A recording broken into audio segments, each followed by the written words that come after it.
hope everyone is having a wonderful, wonderful morning. I hope that your day is just as beautiful as you are. I hope that you get love and light all day and everything that your heart desires. I wanted to provide a little bit of divine insight for my lovely, lovely people today. Hopefully, um, you know, you pick something and well, I'm going to have you pick one of these cards here. Um, and whatever the card, I'm going to tell you the meaning and the message that is coming through, and that is what your spirit guide wants you to know the most right now, okay? So, for my first one, I have the rose quartz here. If you pick the rose quartz, I'm turning it over now. It's Gaia. Nurturing, okay. Can't see that well. Earth Mother, Mother Goddess, Great Goddess Terra Mater, and Gaia. In the Greek pantheon, I'm sorry, y'all. This magnificent being was Earth personified as a goddess, daughter of chaos. She was the mother and wife of Uranus, heaven. It's her body that we walk upon every day, and the substance of our own bodies is the substance of hers. It's from Gaia that we receive everything we need for survival, which she provides for us abundantly. Nurturing our body, mind, and soul. She nurtures our bodies by offering the fruit of the trees, the greens from the earth, and the air that we breathe. She nurtures our mind through her awesome physical and dynamic beauty, and is depicted in this card by the amazing colorfulness and diversity of the world. She's constantly creating and recreating. She nurtures our souls. Sorry about that, guys. She nurtures our souls and challenges us to be better humans through her response to our attentions and intentions. Okay? Receiving, and the meaning, what this card, what message for you is, receiving can be a sacred act if your intention is to honor spirit. It is holy as giving when performed with humble and open heart. This is often truer when receiving much needed nurturing, so let others give to you. It may be a stretch to do at times because of childhood conditioning, but that habit can be overcome. Your wounds can be healed. One way to achieve this is to nurture yourself and allow others to nurture you. Consider the actions you take that are self-nurturing.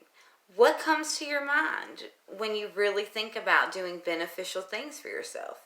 Set aside your ritualized habits and beliefs that restrict the pure acts of allowing your body, heart, and soul to be nurtured. Lie on the earth and ask Gaia to rock you in her bosom as you breathe with her and relax in her loving care. So, become one with yourself, basically, is the message here. Get to know the outside and yourself, your inside. So for the amethyst here, we have dance, celebration. Okay. This woman is dancing in an ancient story, one that has been handed down for centuries. She's acting out the story through her movements, choreographed by the collaboration of tradition, ritual, and her own spirit. The dance itself sometimes becomes the story.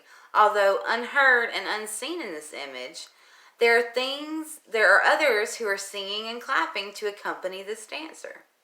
It's a communal celebration focused around a story that's been handed down for many generations. For thousands of years, our ancestors, no matter our lineage, celebrated with ritualized storytelling that included singing and dancing, as in this image. The dancer's movements brings the tale of the King stick life. I'm sorry, y'all. The participation of this community in this heartfelt enactment helps secure the bonds of the people and connects them to their spiritual and ancestral roots. When we celebrate anything in this way, it always touches a deep sense of love, gratitude that has been handed down for many, many generations. Oh, y'all, I'm so sorry. Love, gratitude, and appreciation. I messed my own stuff up there.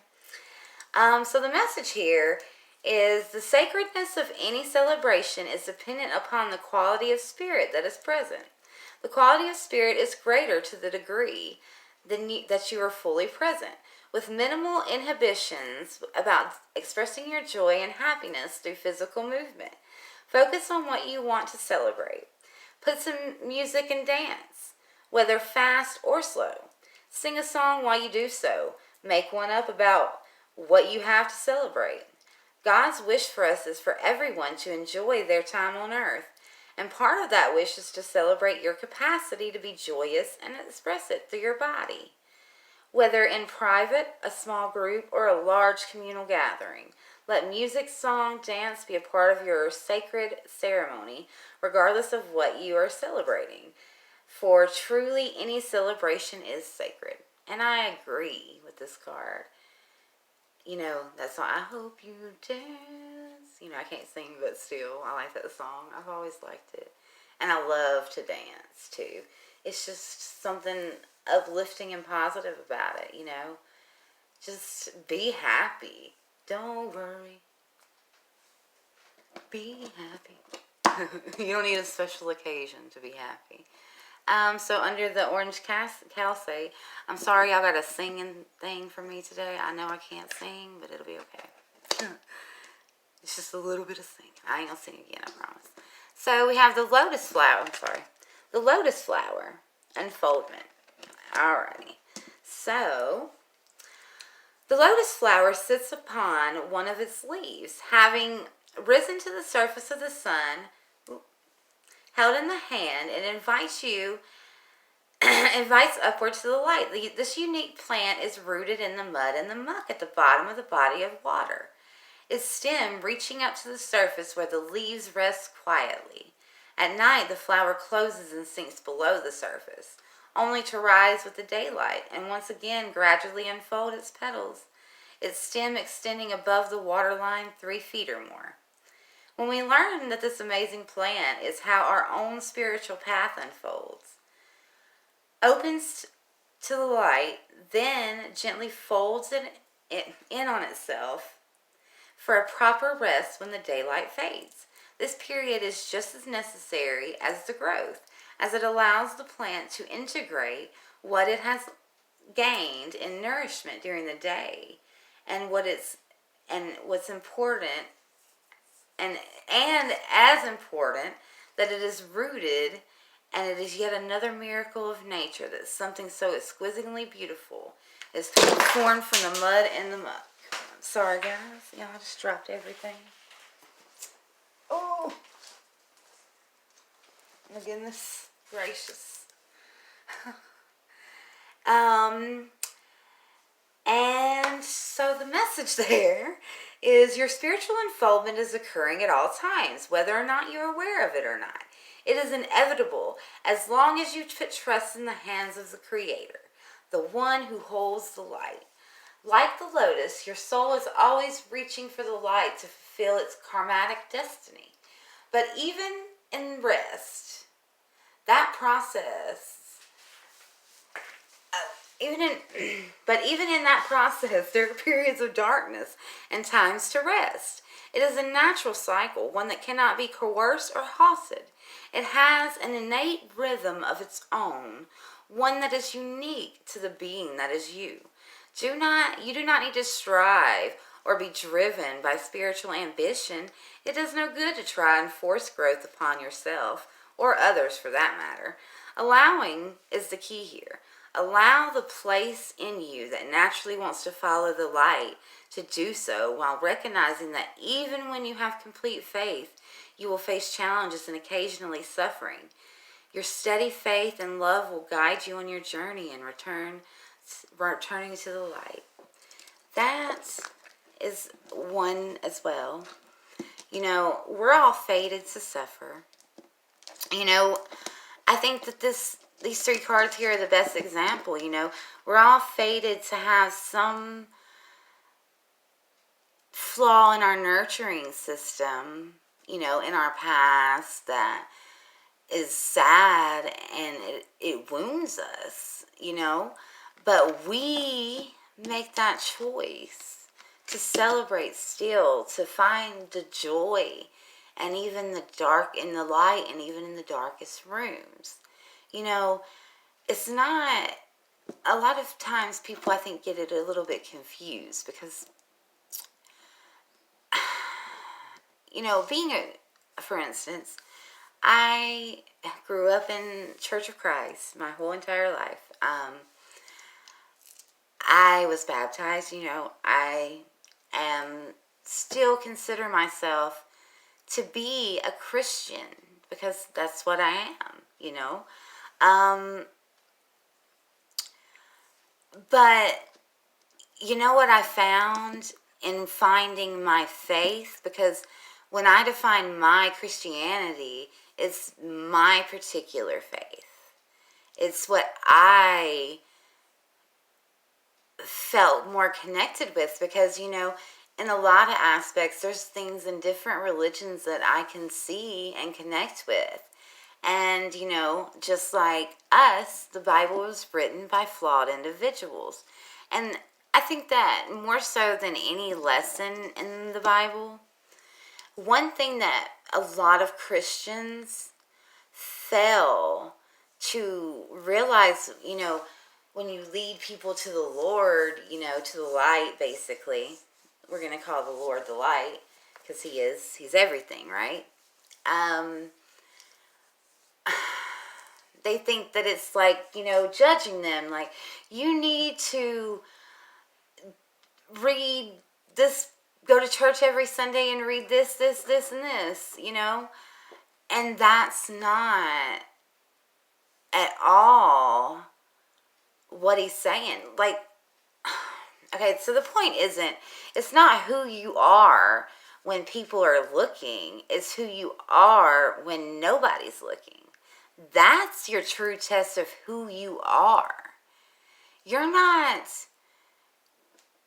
going to church to appease and going to church is wonderful. And I think it's beautiful if you want to go to church. That is great. But, worshiping, doing the Lord's work, that's not the Lord's work. That is, a place of worship. And, back when Jesus walked the earth, he was actually against those establishments because they were all more about money, and it wasn't about the true essence. And it's like you're telling these people they're going to hell because they don't believe the same thing as you, or, it's just basically you shun people like myself, for instance, who reads tarot cards and tell me that it's against God. Well, how come God created it then? I don't understand what you mean, because everything that ever existed came from him because he's the source. Evil only exists because he's the source that provided it, right? Because he, the Lord, is capable of the things that are evil. We cannot do, see, perceive, or anything that the Lord can't. There is nothing in existence that the Lord did not create, right? And that is true. I believe that with all my might.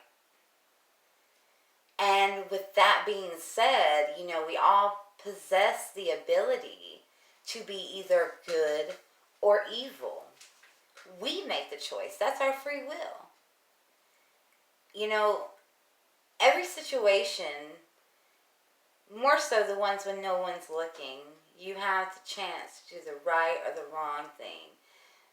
This internet stage of life has a lot of people really, really ballsy. Excuse my language there. But that's the only way I can, kind of describe it, really. Really, really ballsy. and say things to people that they normally wouldn't say in a setting where they had to be held accountable, you know? It's crazy how people are to each other. You know, just to write something mean, you know, to try to hurt someone, that is evil. That is evil at its core. And you can go to church every day of the week and pray every night, and you don't deserve a place of heaven because you created hell for people. You can't create hell and expect to get a heaven.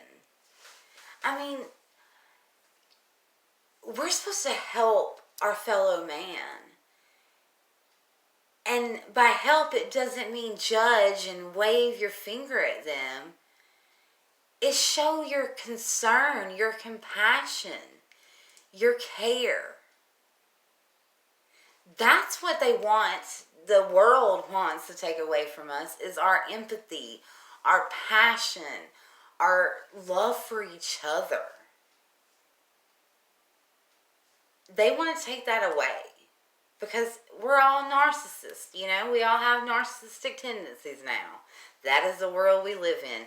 There is nobody walking this earth that does not have narcissistic tendencies.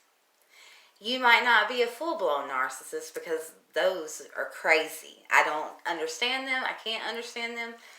But we all have the tendencies because we're all screwed up.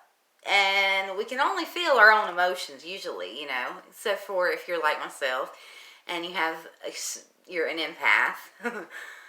But, you know, most of us, even so, my feelings are more prominent to me because they're my own, you know. And that we're all the center of our own world because we're us. Like, we can't go nowhere without us. We gotta come. So, of course we're the center of our own world. And of course we have narcissistic tendencies. And of course we're going to always do what's best for us. But how come what's best for us can't be best for everybody? How come, you know, doing what's best for you is okay? It's not okay to hurt someone intentionally, ever. And I probably shouldn't even talk about this subject, to be honest, because, you know, I haven't been to this enlightened state that I am now for a very long time. So, you know, I have been, let me tell y'all what happened to me. You know, I always felt like my mom treated me like I was the baby, you know. So I always felt like she didn't respect that I had grown up. And she kept trying to tell me what to do all my life. Like, she just tried to tell me what to do. It didn't matter how old I was. I was 30. No, well, I was 30 at the time. But I'm 31 now. But, you know, I was like a rebellious. So I was kind of mean. You know, I got to where it was really and I felt right in my conviction where I should be treated like an adult. You should treat me with respect. You should blah, blah, blah. And I would lash out at my mother. And I was pretty mean. Like, I had just gotten a really short fuse with her because I just, you know, I felt like it was just constant. And it was just really getting on my nerves. Sorry guys, this is a really hard subject to talk about, but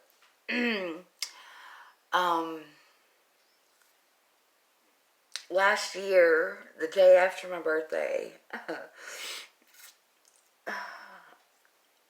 my mom suddenly passed away. We thought she had a stomach virus, but apparently it was a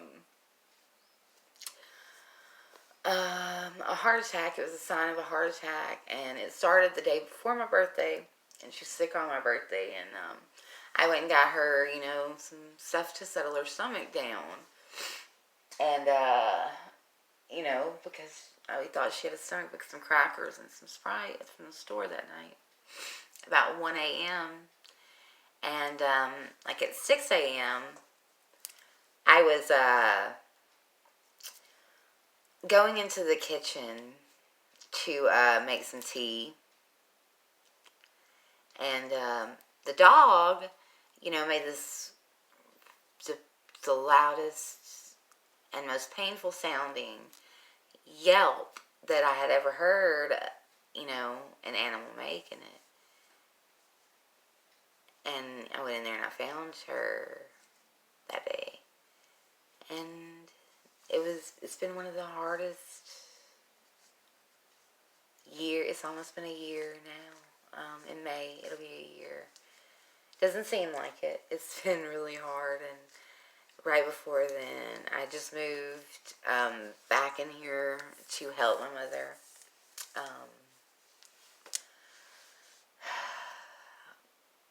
With the bills that she needed to pay then. And, you know, I felt like she was trying to treat me like a child. And I got really short fused. And it was just, you know, like the day before, not my birthday, but, well, actually it was that Monday, because, yeah, it was Monday when we were out, you know, I got into it, and I kind of said some really mean things to her, and that regret, and that, I just seen what type of person I became, and my mom was, you know, I love my mom a lot, and we were extremely close at one point in time, until I pushed her away. But we live and we learn, and we have regrets, and you just gotta keep it going, you know, and you gotta be nice, and it'll change your life, because in my life, since I just stopped being that mean, closed off person, you know, my life is a lot more peaceful, and I'm content. And when I cry, it's a cry of joy. So, sorry for that. But I hope you guys enjoyed me messing up on reading it. And I hope you guys got, you know, something that really helps you. And I hope you guys have a wonderful day. And hopefully you subscribe to my channel. Thank you so much.